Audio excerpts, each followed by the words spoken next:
Hello people! Tara at samahan niyo akong pasyalan ang The OFW Lounge na matatagpuan sa NAIA Terminal 1. Ito ay isa sa mga programa na naipatupad ng DMW para sa mga umuuwi at umaalis na OFW. Yan, dito sa may Starbucks, bago kayo pumunta dun sa may Starbucks, ito yung pupunta nyo, OFW and Transit Lounges. Akyat kayo and then turn right, nandun na mismo yung OFW Lounge. Ayan, hagdan lang papunta sa OFW Lounge. Ito ang bubungad sa iyo sa harap ng The OFW Lounge. Pwede kayong maupo, may table at saka mayroon ding upuan. At ito naman ang itsura ng dumating ako, mag-aalauna na ito ng hapon.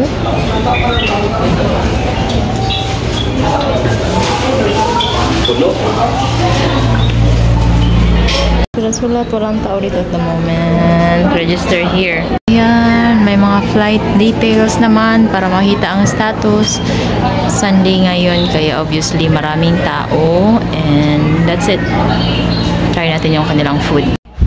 Marami ng tao nang dumating ako. As you can see, yung iba is nakaupo na sa sahig.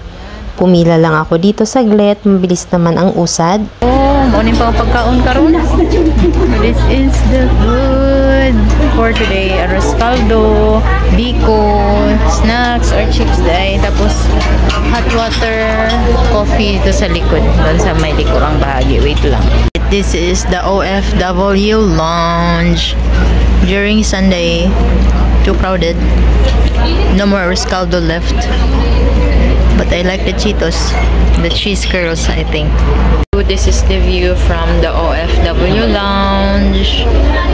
Yan siya. Runway. Yan.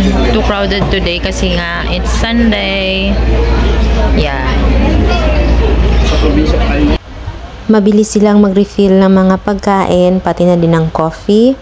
Mayroon ding charging station. Malinis, malamig, at napakabait at napaka-accommodating ng mga staff. Plus, maganda pa yung iyong tanawin dito sa loob ng The OFW Lounge. Para sa akin, makakapag-relax ka kung talagang mahaba yung transit mo. Minsan kasi ako talaga nasa 7 hours yung transit ko papunta ng Bangkok. Ayan, para sa akin napakaganda ng programang ito para sa mga OFW. Hanggang dito na lang. Salamat sa panonood. At syempre, huwag mong kalimutan mag-like, mag-comment at mag-subscribe. Maraming salamat ulit. Bye!